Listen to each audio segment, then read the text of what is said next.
Баршаға сәлем, арнаға қош келдіңіздер.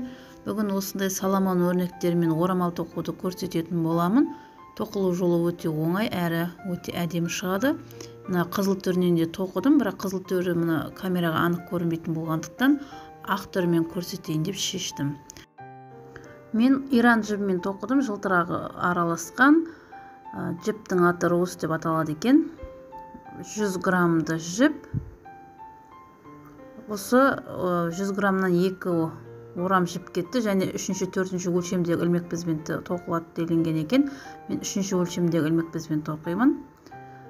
Ол үшін біздер ең алдыменен қараңыздар, осындай біз 4 ең бірінші орамалымыздың ұшынан бастаймыз. Осылай 4 бізде саламон өрнектерін тоқуымыз керек. Алдыменен біздер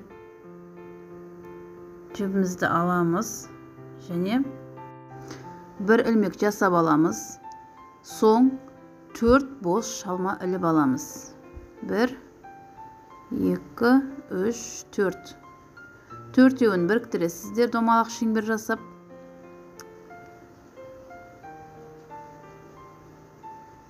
Енді саламон өрнегін тоқуды бастаймыз.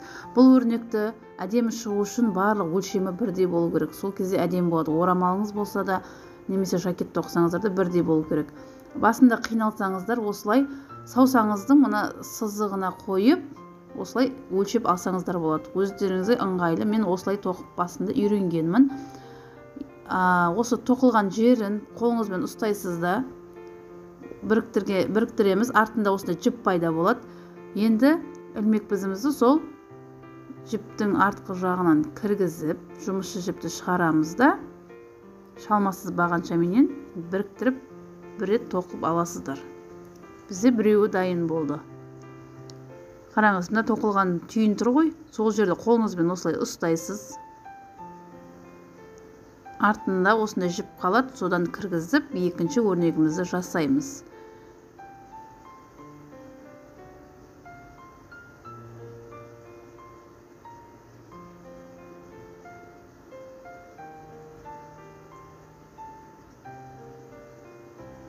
Негізі аралар кішілеу болса әдемі шығады, үлкендеу болса орамалыңыз созылып жаман көрініп тұрады. Енді мына бірінші тоқылған жағы 4 бос шалмамызға келіп біріктіреміз. Келесі қатарға өту үшін біздер мына жұмысшы жібіміз бізде қазір төменгі жағында қалып кетті. Қараңыз, енді соны біз жоғарыға алып келуіміз керек.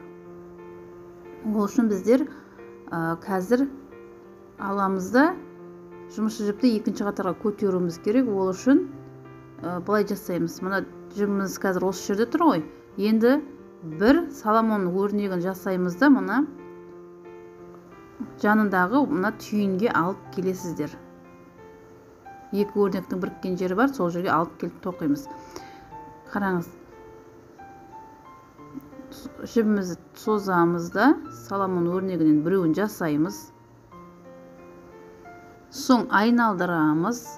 Енді мына бірінші тұрған өрнегіміздің арасындағы түйінге қосып тоқимыз. Бізде осындай 3 бұрыш болады. Келесі екінші қатарына өтуіміз үшін біздер мына жерден және 1, 2, 3. Үшеу, енді екінші жартысының тура осылай үшеуін жасайсыздар. Бізде төртіншісі мына розовый түсте тұр ғой, соменен 4 бұрышты негізі квадрат түрінде болып келу керек бұлар. Енді осылай келген кезде тағы да жұмысшы жібіміз біздің төменгі жаққа түсіп қалады. Соны екінші қатарға өту үшін тура жаңағындай қылып бір саламон өрнегін жасап, екінші қатарға көтереміз. Әр қатарға келгенде осы жері қайталанып отырады. Міндетті түрде екі жағынан 3 саламон өрнегі тоқылады. Міндетті түрде алдыңғы жағынан және қатарымыздың соңында.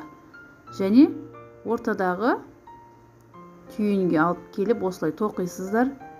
Екіншісі және осылай 3 саламон өрнегін жасаймыз.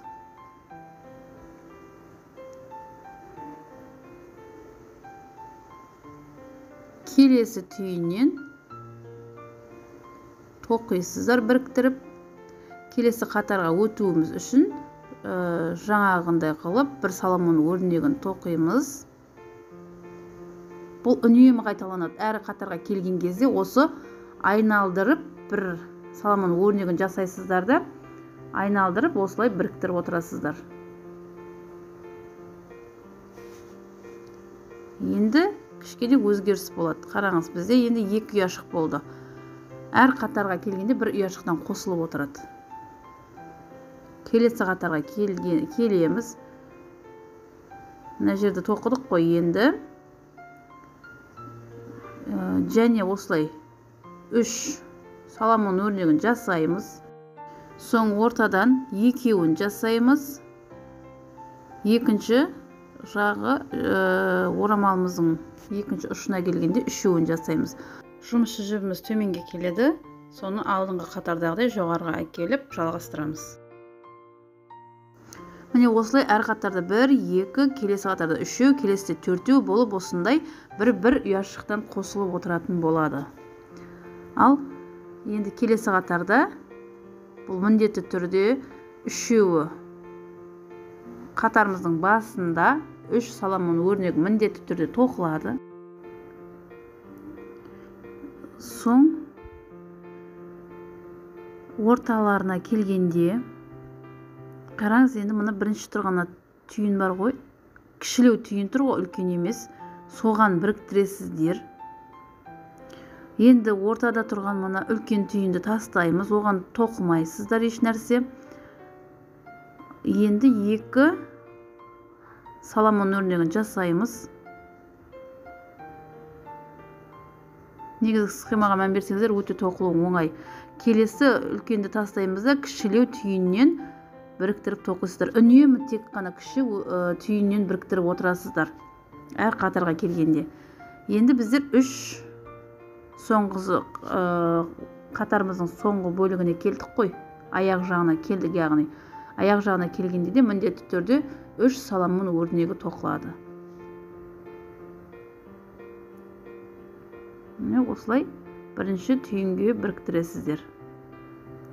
Келесі қатарға өтуіміз үшін және бір соломон өрнегін жасаймыз да. Осылай енді қатарымыздың соңына дейін үнемі қайталанып отыратын осы процесс осылай тоқып жалғастырасыздар. Сызып көрсетемін, қалғанын өздеріңіз тоқыңыздар. Міне қазір біздер осы жерге келіп көтердік жібімізді. Енді 3 соломон өрнегін жасаймыз. Орталарынан екеуін жасап біріктіресіздер, екеуін жасап біріктіресіздер. Орталарынан үнемі екеу, екі шетінен 3 болады. Және қатарымыз соңында осылай біреуін жасап, келесі қатарға көтеріліп отырасыздар. Осыны қайталап тоқисыздар.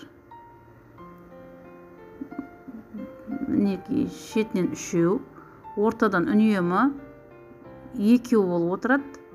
Шадаспаңыздар. Және ең соңына келгенде 3 болады. Мінекей, осылай тоқыңыздар. Енді менде міне.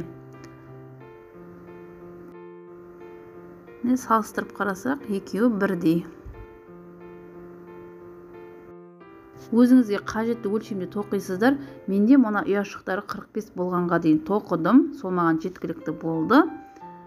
Ең соңында осылай біткеннен кейін қалай аяқтаймыз, орамалымыздың жоғарғы жағын қалай жабамыз, соны көрсетіп жіберейін. Алғаш біздер 3-ден алатын едік қой, ең соңына келген кезде, аузын жабатын кезде, яғни біздер 2-ін тоқимыз. 3 емес, 2 аласыздар.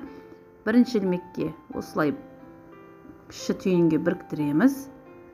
Енді алдын біз 2 тоқитын болсақ, осыда енді тек қана бір соломон өрнегін тоқып шығасыздар да, бірақ оны алдыңғыға қарағанда сәл ұзындау қылып аласыздар. Мынаны кішілеу болса, содан кішкене үлкендеу өлшемде соломон өрнегін тоқисыздар біреуін. Осылай алдыңғыдай бәрін тура солай қайталап шығасыздар. 2 емес, біреуден, бірақ өрнегіңіз кішкене алдыңға қарағанда ұзындау болу қажет. Арнаға тіркелуді ұмытпаңыздар, лайк басып, комментарий жазып отырыңыздар. Сұрақтарыңыз болса, Instagram парақшама қойсаңыздар болады, комментарияға жазып кететін болам. Осылай аяқтаймыз мінекей. Рахмет, сау саламатта болыңыздар.